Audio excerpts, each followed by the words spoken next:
Mom, please leave, now. My daughter's cold stare pierced through me. Honestly, it's annoying that I have to keep taking care of you forever.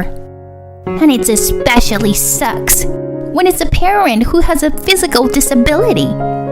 I feel like I'm being sent to hell, but I can't say anything back to her because what she's saying is true. The accident has made it harder for me to move my body, and now I rely on a cane even just to walk. It's only natural for my daughter, who is now grown up, to find me a burden. I managed to push myself up to the table and bowed my head towards my daughter.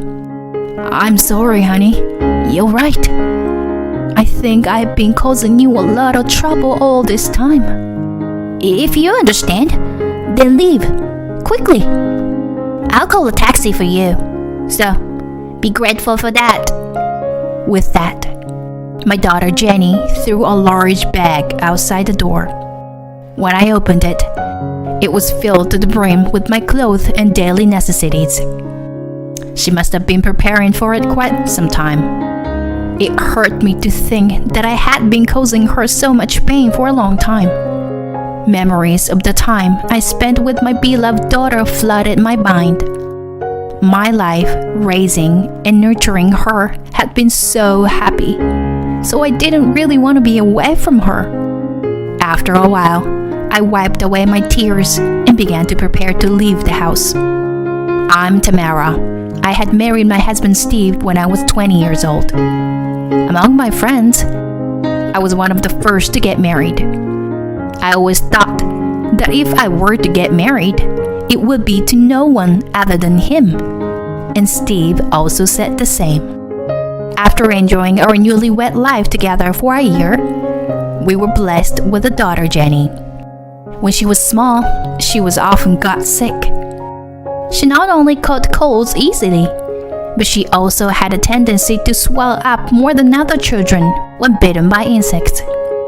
As it was our first time raising a child, I felt completely lost. But now, she has grown up to be a fine adult. Every time I see her in a smart brand suit, I can't help but think how much she has grown up. After 2 decades of my married life, I noticed something strange. My husband started coming home later and going on business trips more frequently, which was unusual. At first, I thought it was because he had been promoted, but then I started to suspect him. However, I kept avoiding those suspicions. My husband and I had always gotten along well, and there was no way that he could betray me. I kept asking myself those questions and began to have sleepless nights since then. The reality soon caught up with me. One day, I was sleep deprived and slipped on the stairs at work.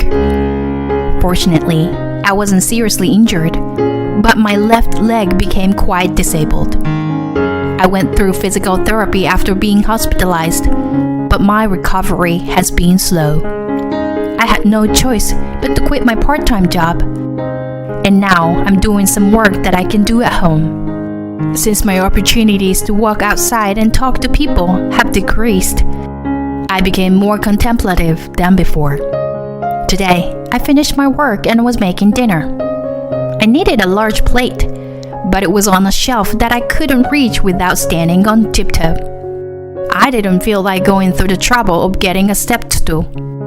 It was when I opened the cupboard and tried to reach for it by stretching that didn't happen. I'm home. Huh? Mom, what are you doing? I'm just getting the plate. No, it's okay. Let me get it for you. Jenny came running to me without even changing her clothes and grabbed the plate from the cupboard.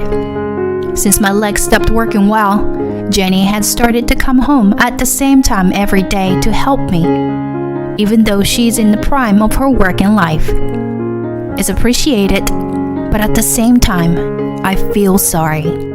Watching Jenny eager to help, I felt a sense of sadness. And that night, I was in the bathroom when I heard a voice from the living room. Hey, Dad, can't you come home a little earlier? Can't help it. It's work, you know. If you were that worried about Mom, why don't you hire a helper? I'll pay for it. That's not the point. As I listened, I felt my spirits sink and let out a sigh.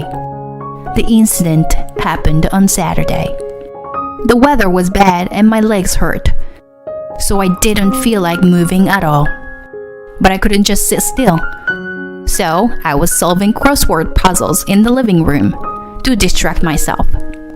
My husband was working on his day off, and Jenny had been holed up in her room all morning. Around the time it was getting close to lunch, I heard Jenny's footsteps approaching.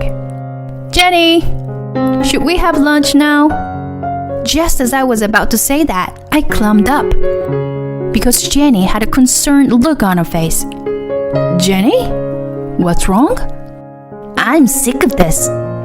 Jenny clenches her fist, and a voice looking at me. Just leave and go back home. You can go to your parents' place, right? Honestly, it's annoying that I have to keep taking care of you forever. Jenny's cold stare pierces me.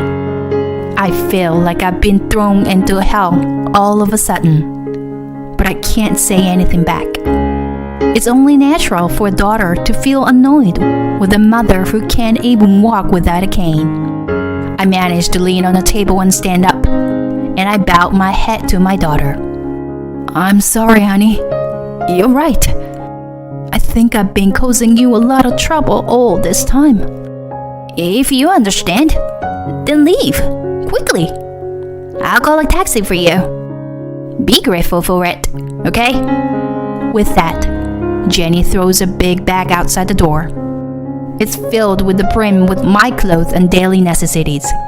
She must have prepared it a long time ago. It was painful to think that I had been making that child suffer for such a long time. Wiping away my tears, I began to prepare to leave the house. I got into the taxi that Jenny had arranged for me and headed to my parents' house.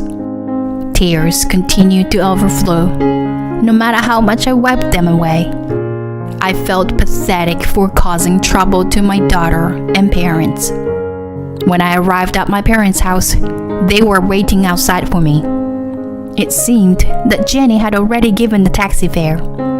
And so, life in my parents' house began. Fortunately, they were both physically and mentally healthy and didn't complain about taking care of me. Tamara, you used to watch this, right? Whoa, Dad, where did you find it? After dinner, my father played a music video I used to watch a lot. He said he had bought the DVD at a second-hand store. My mother also started buying new books by my favorite author for me.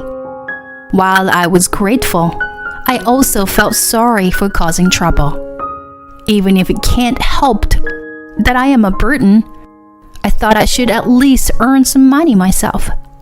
Now that my living environment had settled down, I began to consider restarting my work-at-home job. On the morning of my second week back home, I woke up to a noise. When I looked outside the window, I saw a surprising sight. Jenny was throwing a garbage bag into our yard. I quickly opened the window and called out to her. Jenny, what are you doing? Jenny looked startled, but quickly ran away. I struggled to get up and make my way to the front door. By the time I got there, I was completely exhausted. But when I finally made it out of my room, I ran into my mother. Mom, didn't Jenny come here earlier? No, she didn't. But I saw her. She threw something into our yard. You must have been mistaken. Anyway, let's have breakfast. My mother pushed me from behind, and I couldn't say anything more. Although I thought about asking Jenny on the phone, I couldn't gather the courage to do so. No matter what I did that day, I was distracted. It seemed like it wasn't just my imagination that day, as I saw a garbage bag in the yard afterwards. However, by the time I noticed it and went to pick it up, it had already been cleaned up. I secretly decided to sleep in the living room in order to somehow check the contents of the bag. Another early morning, I heard a noise and woke up. I rushed towards the direction of the sound coming from the entrance. When I opened the door, Jenny was nowhere to be seen. However, the garbage bag was firmly placed there. When I opened it, there were many familiar things inside, such as my favorite books, DVDs, and family photo albums. I thought that maybe she came to throw them away, but then I suddenly remembered.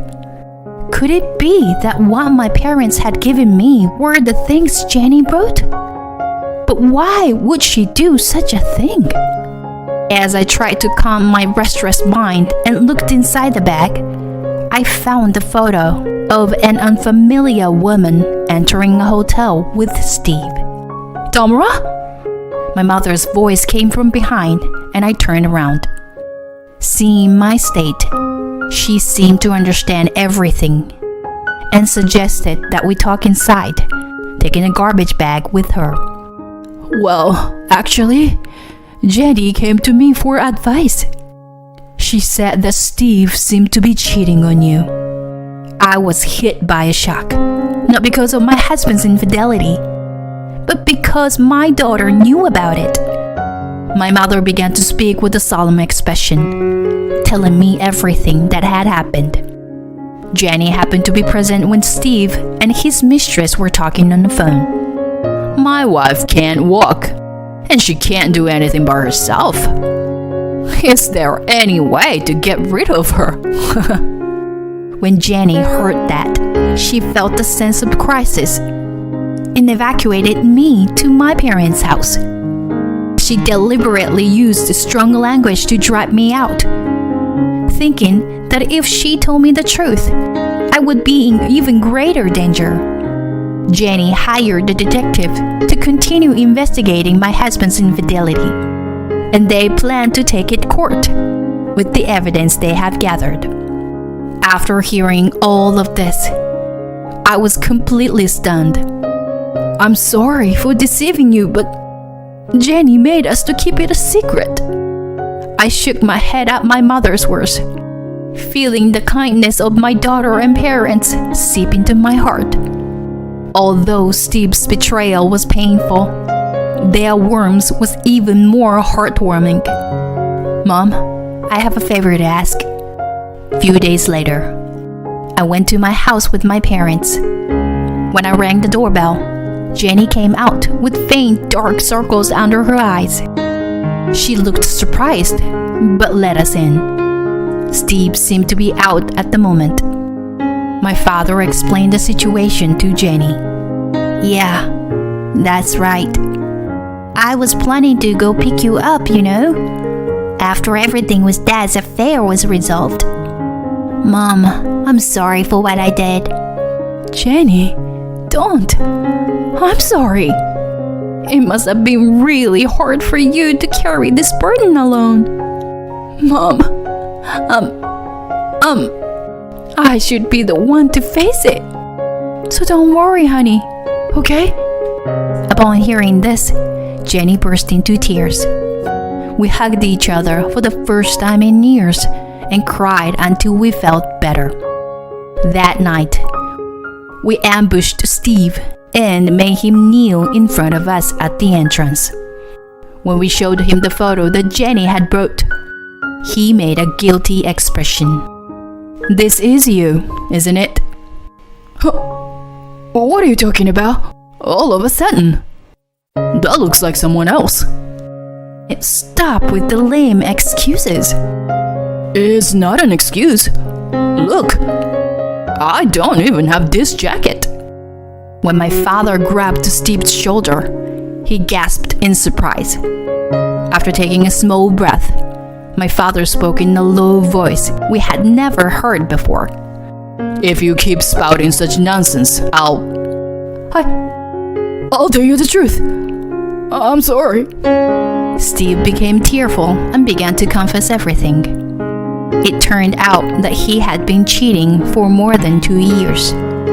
The other woman was a young female employee who was almost the same age as Jenny. At first, he thought it was just a fling, but he missed the chance to end it. I just wanted to impress her. I didn't mean it when I said I wanted you to disappear. Please, Tamara, believe me, I swear. Of course, I was unable to forgive him and presented him with divorce papers and my conditions while he was in tears. Several months have passed since then. Jenny, lunch is ready. Okay, I'll serve. So you sit down, Mom. After Steve left, our house became more spacious. Surprisingly, Steve had been secretly hiding some assets, but he lost everything due to the large amount of compensations he had to pay. The rumor of his infidelity had already spread throughout the company, and his job was in danger. Dad called me again the other day. He's so persistent. Oh, really? But anyway, about the money. Do we have to talk about that again? I told you, I don't want it. I know, but I was planning to give the compensation money to both my daughter and parents, except for the amount I need to hire a caregiver. That way, I could free Jenny from my care, and our parents could live more comfortably. But both of them refused to take it. Use it to create a life with Jenny and make memories for the future. That's what my parents told me. Jenny also said, "No, I can't accept it. It's your money, Mom." I tried to let her accept the money many times, but every time she refused. Then, let's go on a trip together. How about that, Mom? A trip? Well, yeah. We take pictures and updates all the bad things happen to us with fun memories. What do you say, Mom? Both my daughter and my parents had suggested a trip many times before. However, I always refused because I thought it would inconvenience everyone. I realize now that they asked me upon understanding everything. For their sake and for my own sake, I can take a step forward now. Yeah, why not? Shall we go? Jenny's face lit up when I replied, Mom, really? Yay! I have to plan it right away then. Oh, I'm gonna call Grandma and Grandpa. Mom, where do you want to go? As I age, I am sure that my physical problems will increase. Nevertheless, I want to do my best to live without giving up. I secretly made a vow to myself and smiled at my dear daughter who was smiling in front of me.